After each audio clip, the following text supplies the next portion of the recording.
You are sitting in the finance office of a dealership. The lighting is fluorescent and harsh, reflecting off the polished mahogany desk. The finance manager slides a piece of paper across to you, pointing at a monthly figure. It is $1,000. You do the mental math quickly. You look at your take-home pay, you subtract your rent or mortgage, and you decide that, yes, you can technically fit this number into the grid of your life. It feels like a reward. It feels like you have finally made it to a level where you deserve a machine that signals safety, reliability, and perhaps a bit of status. But what if that single piece of paper is not just a bill for a vehicle? What if that signature triggers a cascade of invisible financial obligations that you did not account for, a hidden infrastructure required to support the very job that allows you to afford the car in the first place? We tend to view our expenses in isolation. The house costs this much, the car costs that much, the groceries cost this much. But in a modern, optimized economy, expenses are rarely isolated. They are interconnected gears. When you upgrade one gear, the others must spin faster to keep up. The reality is that for many households, a $1,000 car payment is not actually a cost of transportation.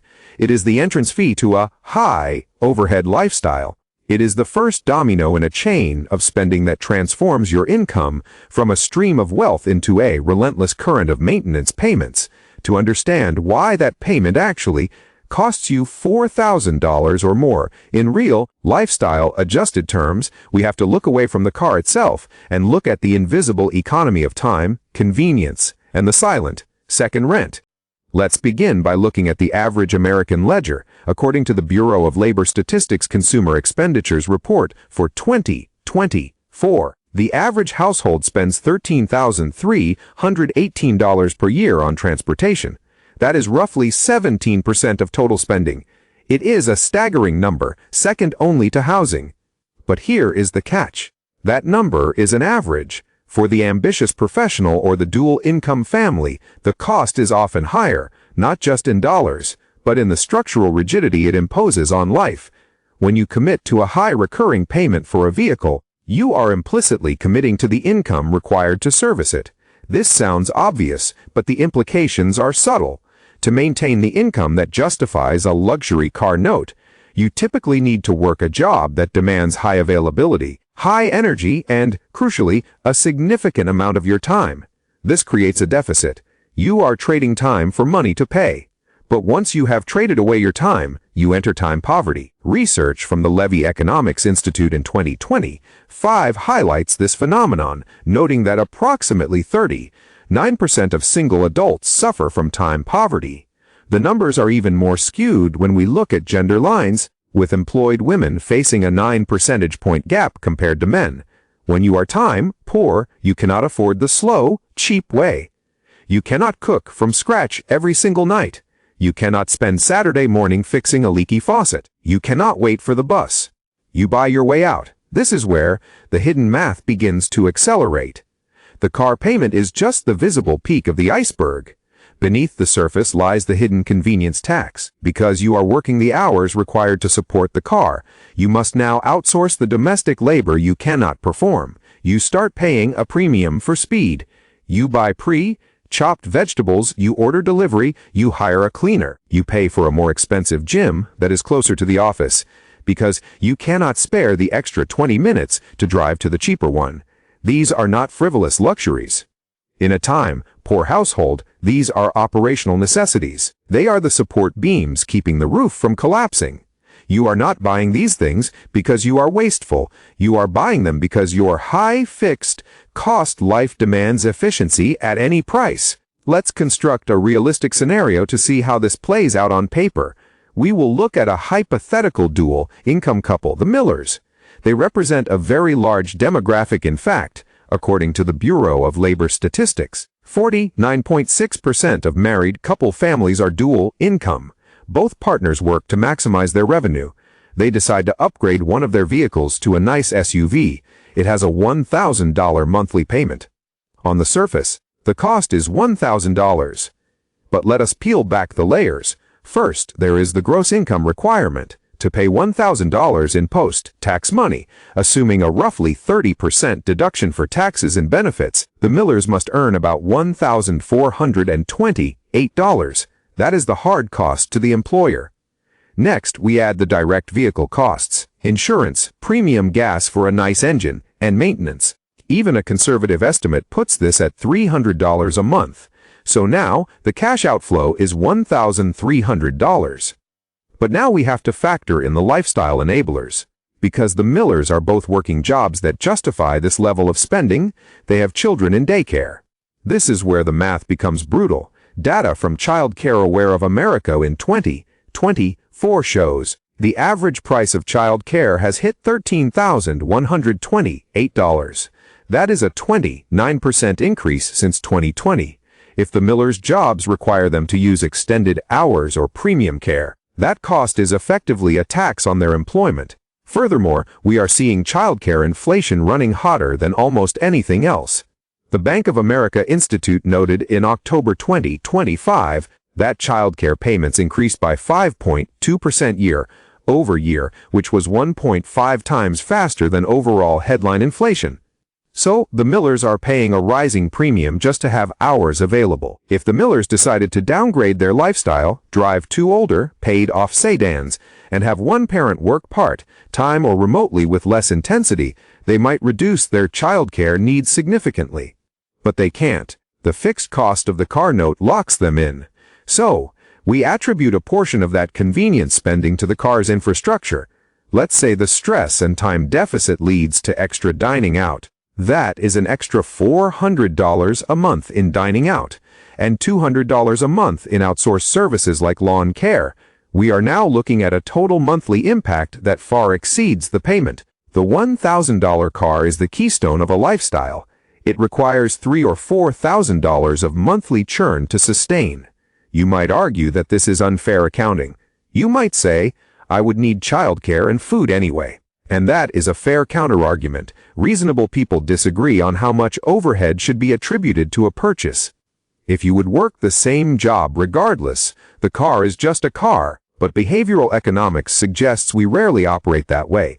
We tend to match our liabilities to our income, and then we match our work intensity to our liabilities.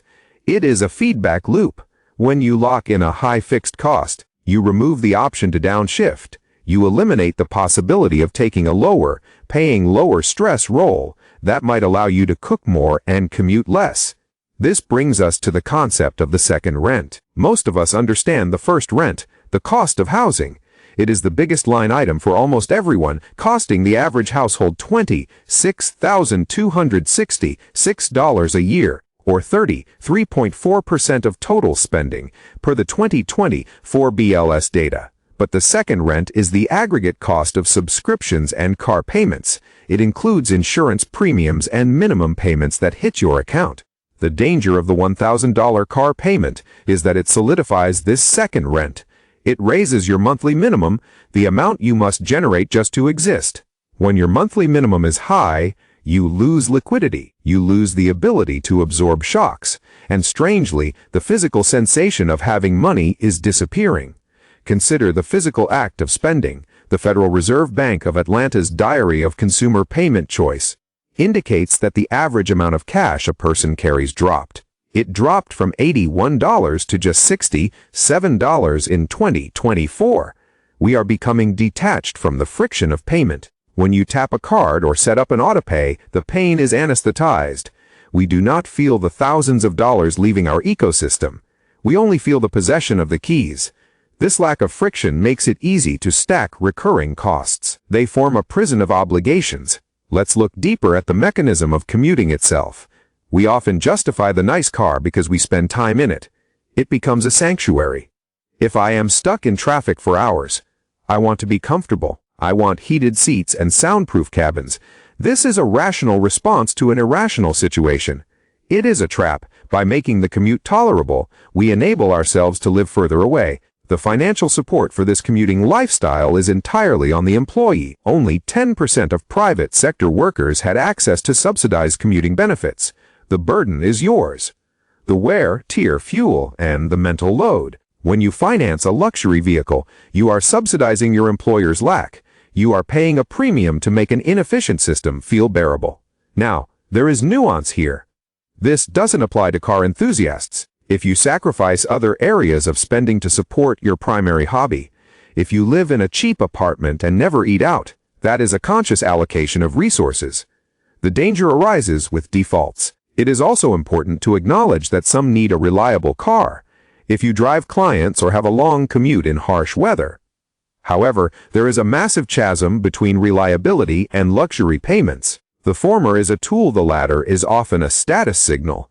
Let's return to the math of the Millers one more time.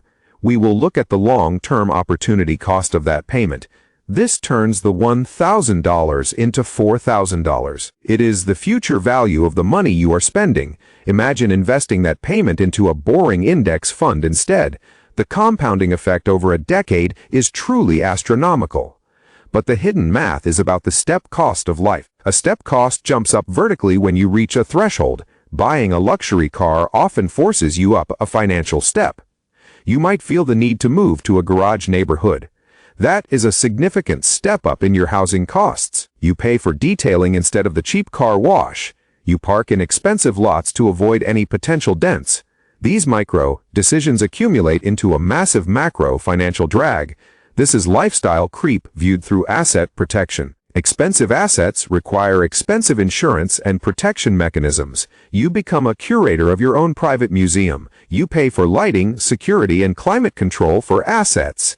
You forget the car's point was getting from A to B. There is also the psychological bandwidth tax to consider. High fixed costs leave less mental margin for any error.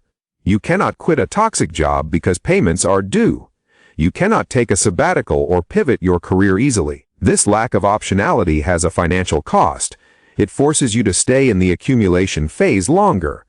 It prevents you from taking risks for greater wealth. The solution is to decouple your identity from your overhead. Stop viewing a car payment as a monthly bill. Start viewing it as a percentage of your freedom.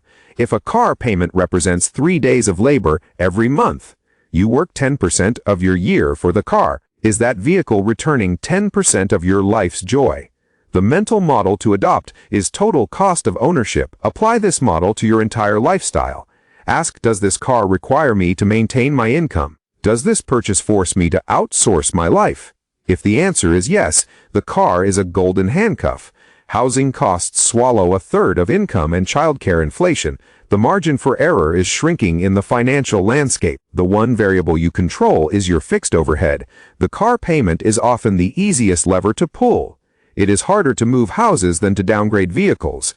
Keeping transportation costs low buys you the ability to absorb shocks. You buy yourself the option to have one parent stay home. You buy yourself the option to take a pay cut for remote work.